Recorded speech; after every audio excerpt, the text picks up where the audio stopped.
사람들은 자리를 바꾸면 인생이 바뀐다라고 생각을 하는 것 같습니다.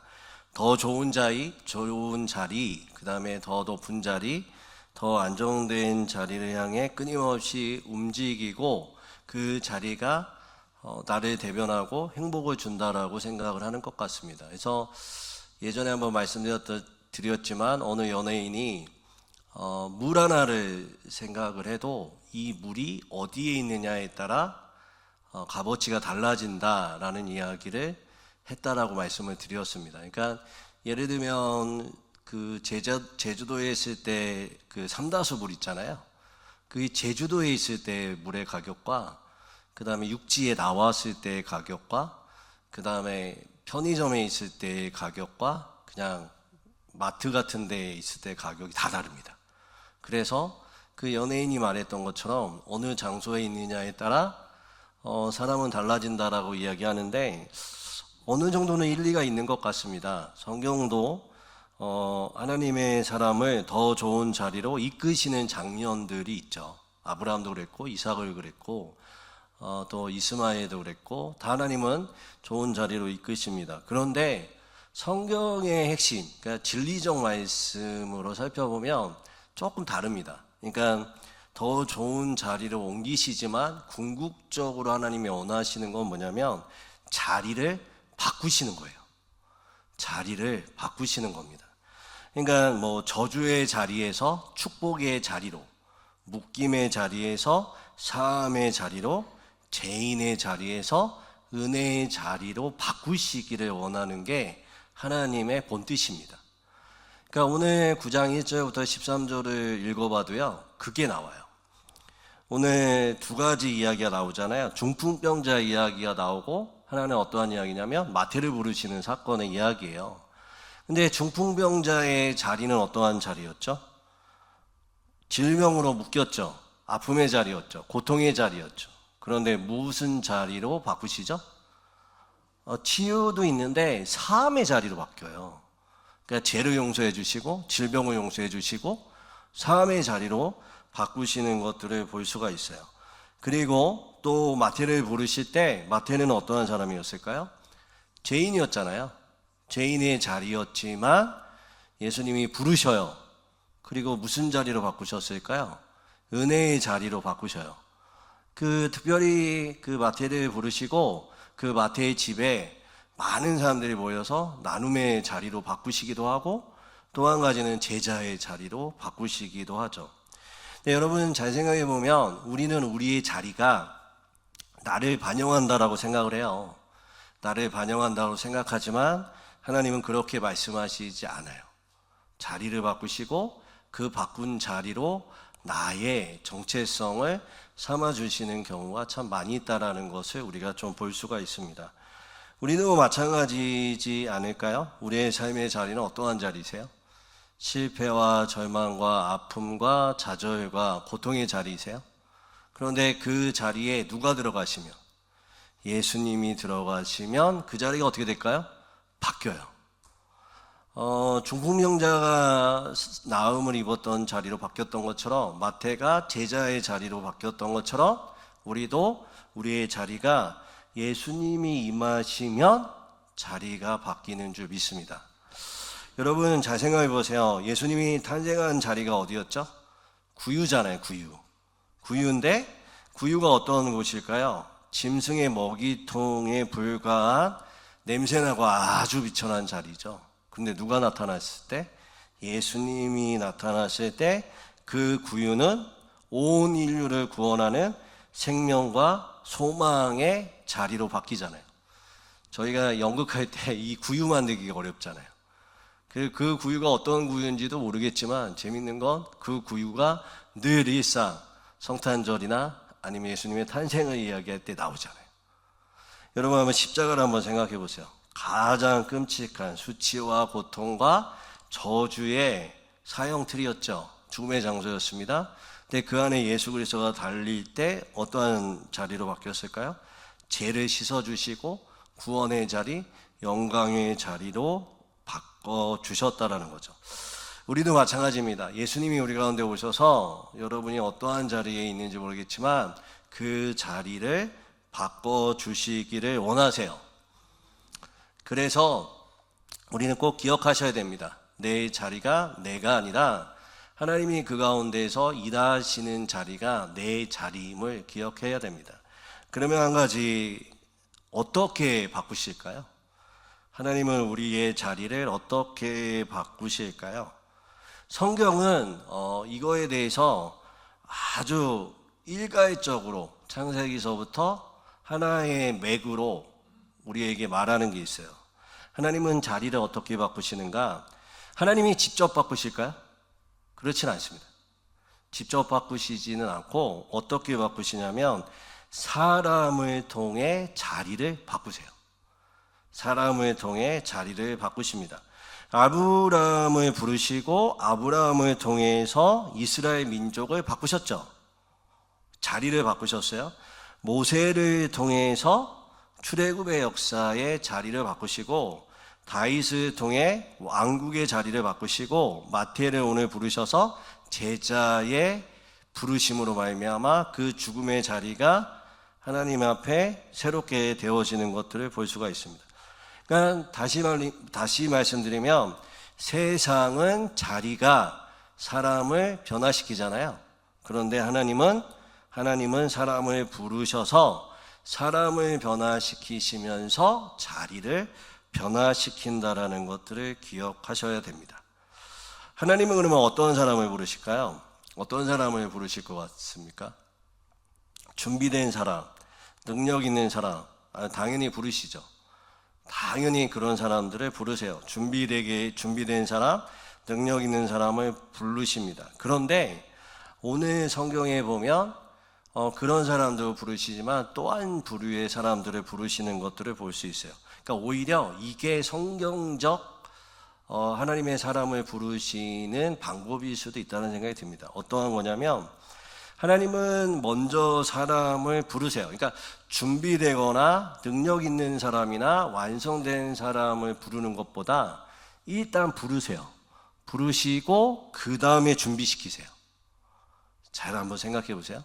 그러니까 준비되고 능력 있고 완성된 사람을 쓰실 때도 있어요. 그렇게 쓰세요. 근데 또 한 가지 뭐냐면 내가 능력 없고 준비가 안 돼 있고 또 완성되지 않아도 일단 하나님이 부르셔서 어떻게 될까요? 준비시키시면서 써요. 이것도 하나를 좀 기억을 해야 됩니다. 그러면 아예 조건이 없느냐? 그러니까 하나님이 준비된 사람, 능력 있는 사람, 완성된 사람들 쓰시지만 만약에 내가 준비도 안 돼 있어요. 능력 있는 사람이 아니에요. 완성된 사람이 아니에요. 그런데 하나님이 나를 통해서 나를 준비시키시면서 쓴다면 그러면 나에게는 아무 조건 없이 하나님이 쓰시는 것이냐? 아니에요. 하나님이 보시는 조건은 두 가지입니다. 뭐냐면 반응이에요. 반응. 어떤 반응일까요? 믿음적 반응과 순종적 반응. 이 두 가지를 하나님은 아주 크게 보십니다. 오늘 2절의 말씀을 보시면 그들의 믿음을 보시고 라고 말씀하시고 9절의 말씀을 보면 일어나 따르니라 라고 기록하고 있죠.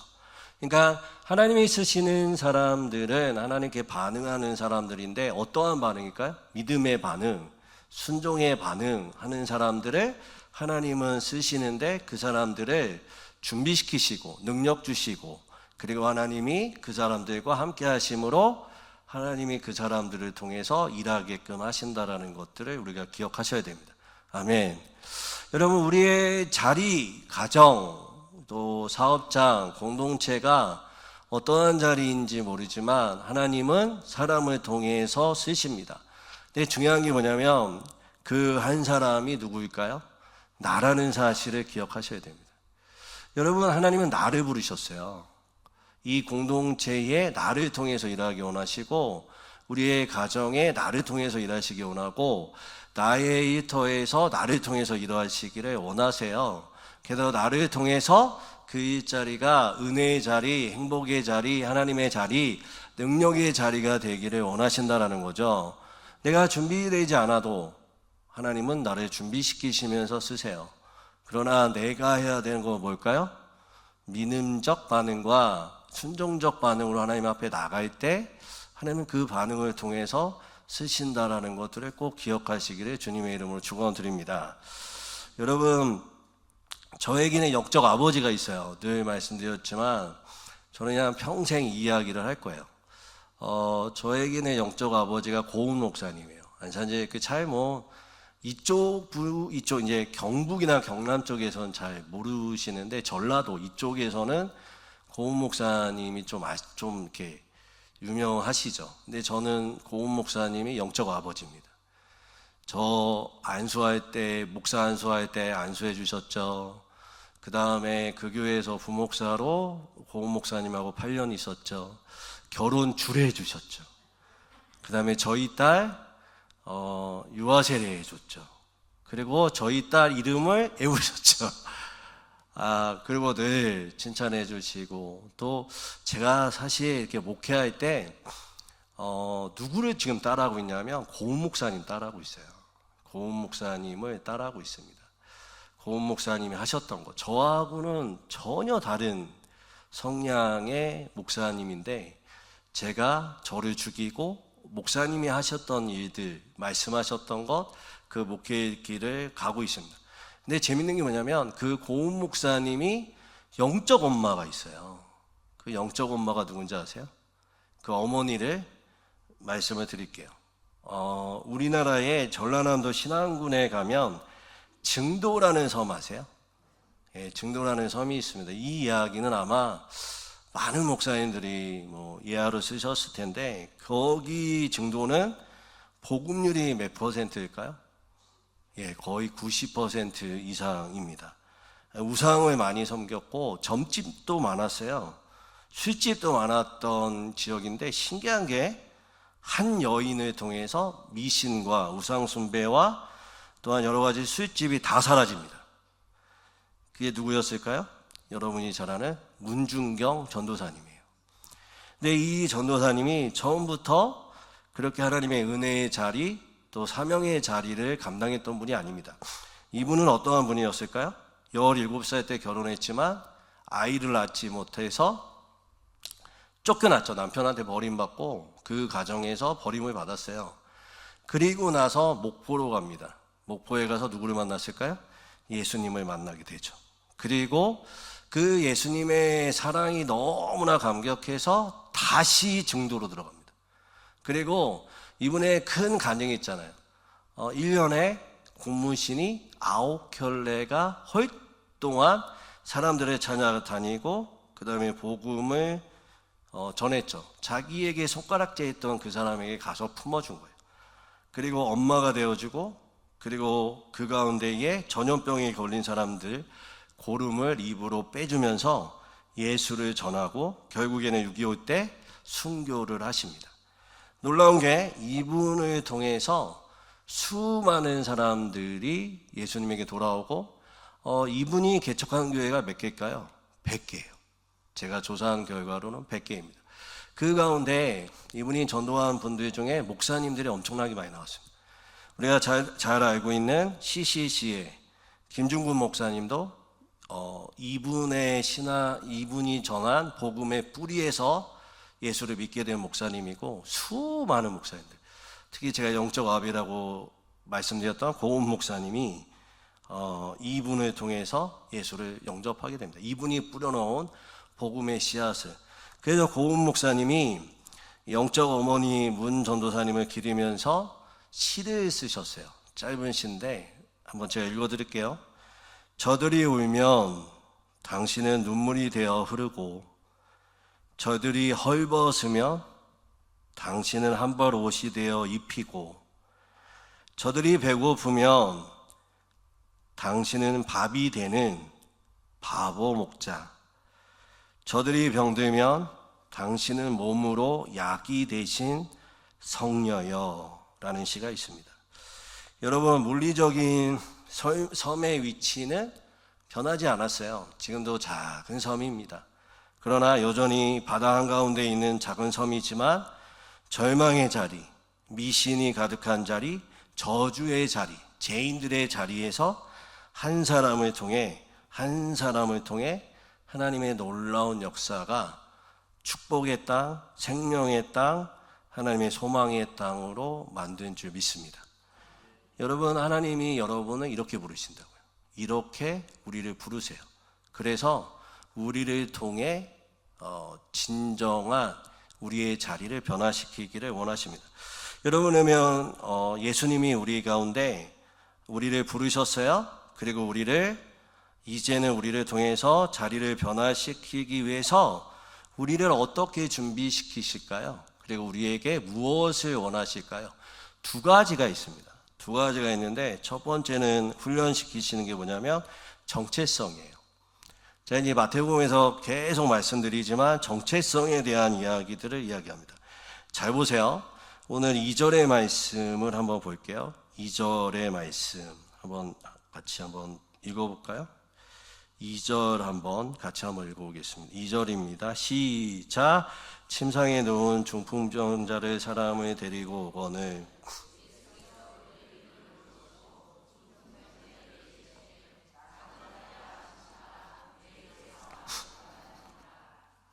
여러분, 중풍병자가 어디에 누워 있었죠? 침상에 누워 있었죠. 여러분이 만약에 침상에 누워 있거나 아니면 여러분의 식구들이 침상에 누워 있으면 이 침상에 누운 사람의 정체성은 뭐예요? 우리가 생각하기에 아픈 자, 누워 있는 자, 도움이 필요한 자, 어떻게 보면 나에게 마음을 아프게 하는 자잖아요. 근데 예수님은 이 사람에게 뭐라고 얘기하세요? 작은 자야 안심하라. 놀랍지 않아요? 그러니까 중풍병자, 질병에 걸린 자, 그러니까 그 당시에는 저주받은 자, 소망이 없는 자를 병자라고 부르지 않으세요. 병자라고 부르지 않으세요. 뭐라고 부르세요? 작은 자야. 여러분, 이 작은 자를 언어로 살펴보면 더 막 전율이 흐르는 게 뭐냐면 사랑하는 자녀야, 사랑하는 자야 라고 불러요. 병자로 부르시는 게 아니라 사랑하는 자야 라고 부르시는. 근데 놀랍지 않아요? 그 사랑하는 자야라 부르시는 그 음성 앞에 이 중풍병자가 완전히 바뀌잖아요. 자기의 정체성이 완전히 바뀌잖아요. 여러분, 여러분의 자리에서 여러분의 이름은 뭐예요? 실패자입니까? 절망자입니까? 두려워한 자입니까? 염려하는 자입니까? 예수님이 여러분에게 말씀하신다고요.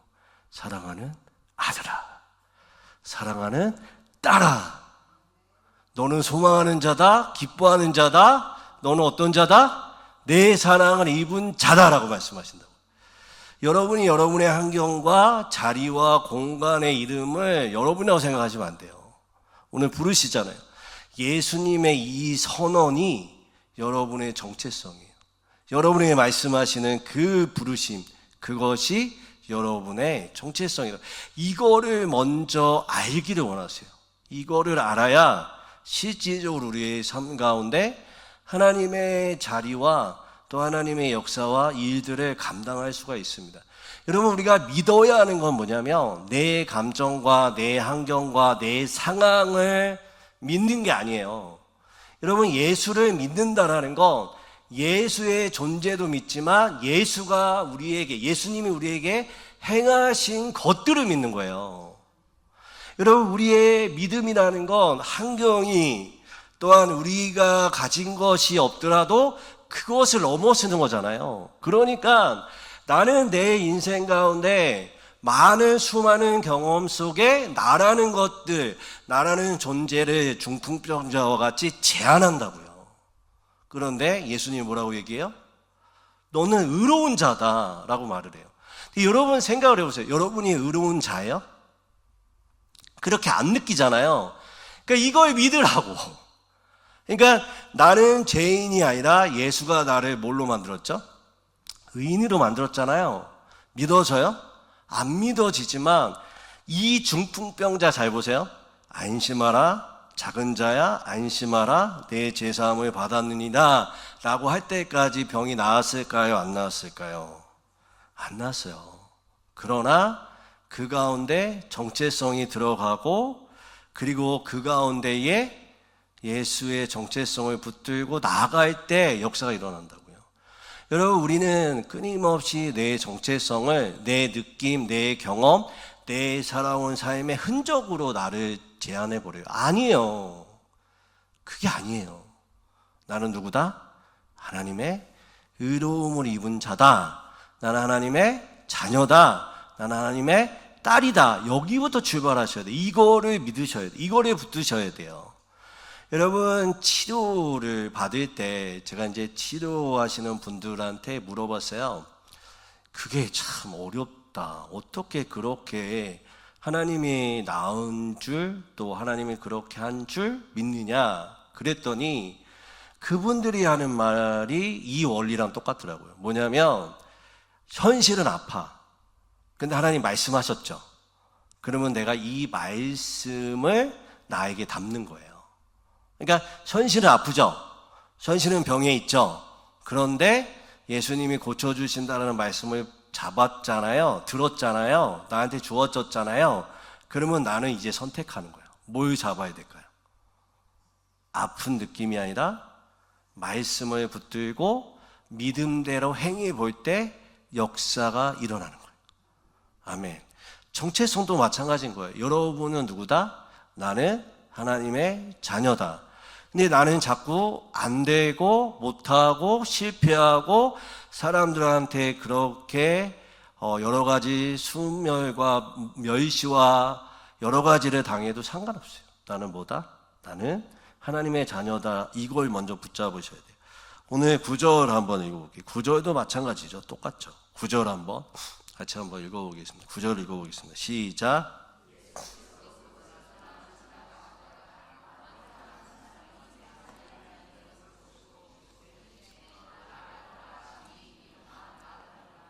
그렇죠. 세간에 앉아 있었죠. 세간에 앉아 있다라는 건 저주받은 자, 동족에게 버림받은 자, 질타받은 자. 그러나 예수님이 뭐라고 말씀하세요? 세간이라고 하지 않잖아요. 나를 따르라. 뭐로 부르시죠? 제자로 부르시잖아요. 거기에 마태는 어떻게 하죠?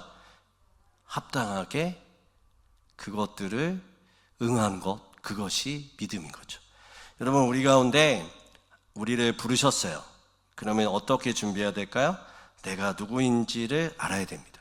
그래야 내가 누구인지, 내가 하나님이 부르신 의로운 자, 하나님의 아들, 딸이라고 생각해야 거기서부터 실질적으로 하나님이 우리 가운데 인도하심과 역사하심을 작동하게 돼요. 절대 우리를 속이는 사단의 거짓 메시지에 속지 않는 여러분 되시기를 주님의 이름으로 축원드립니다. 또 한 가지는, 두 번째는 뭐냐면 어떻게 준비시키시느냐, 우리에게 원하시는 건 뭐냐면 하나님의 마음을 아는 자로 훈련시키기를 원하세요. 하나님의 마음을 아는 자, 그러니까 내가 누구인지, 그리고 하나님의 마음을 아는 자. 참 신기하잖아요. 세상은 스펙과 실력과 능력이 있어야 된다라고 얘기하는데 성경은 뭐라고 얘기하냐면 능력은 누구에게 있을까요? 하나님께 있어요. 그러면 나는 자녀인 것, 그 능력을 사용할 수 있는 자녀인 것, 그리고 하나님의 마음만 알면 그 능력이 저에게 온다라는 것이죠. 할렐루야. 그래서 13절에 한번 말씀 보세요. 13절 한번 읽어보겠습니다. 13절 읽어보겠습니다. 시작.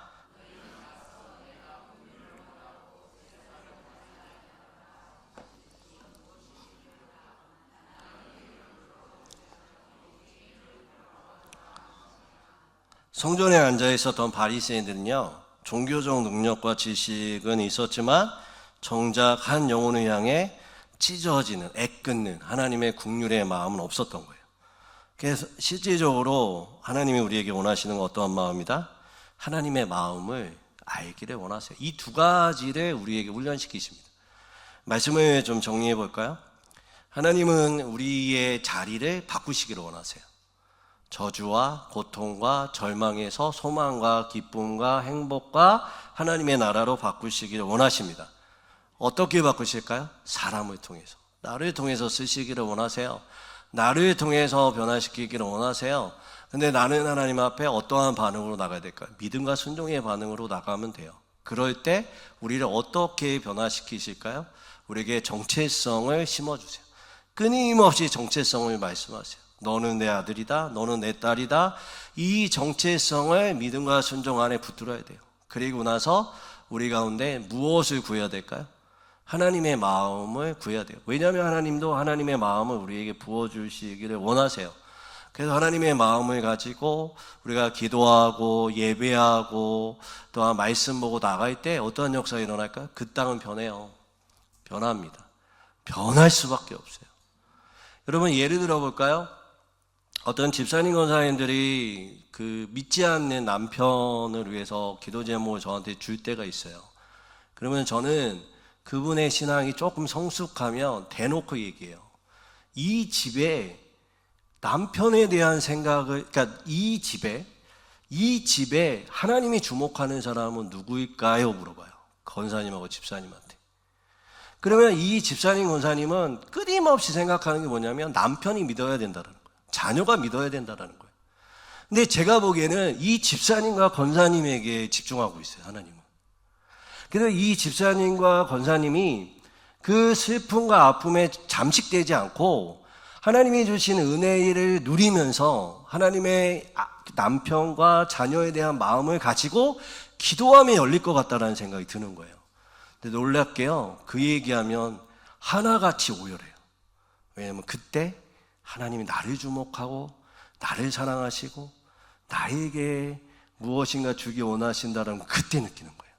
자꾸 믿지 않는 거, 아픔, 고통만 잠식되어서 자기의 정체성을 잊어버리는 거죠. 얼마나 그 집사님, 권사님을 하나님이 사랑하시는데, 그 마음을 얼마나 사랑하시는데, 그 마음 있는 것을 하나님이 얼마나 좋아하시는데, 그런데 자꾸 아픔에 갇혀 있는 거예요. 근데 풀어주는 거죠. 제가 풀어주는 거예요. 하나님 사랑하신다고. 그러면 권사님, 집사님, 남편도 없고 자녀도 없고 이제 그 집안에서 누구와 막 신나게 예배하고 기도하고 찬양할까요?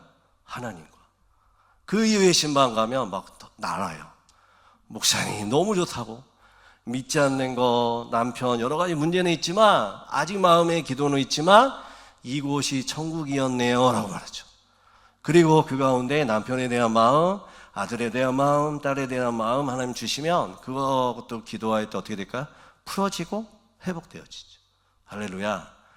여러분 꼭 기억하셔야 돼요. 나는 누구다? 하나님 앞에 사랑받은 자다. 여러분의 감정과 상황과 사건에 여러분의 함몰 되지 마시고 여러분이 누군지를 기억하셔야 돼요. 그리고 하나님의 마음을 하셔야 돼요. 그래서 우리 공동체 가운데 하나님 우리 영천중앙교회 가운데 뭐라고 말씀하시는지, 하나님의 마음이 어디 있는지, 또 우리 가정 가운데, 우리 자녀 가운데, 우리 남편 가운데 하나님의 마음은 어떤 건지 그것 좀 달라고 기도하시면 분명하게 주세요. 때로는 사랑의 마음으로, 때로는 찢어지는 마음으로, 그것 가지고 기도하시면 여러분 가운데 풀어지고 회복되어질 줄 믿습니다.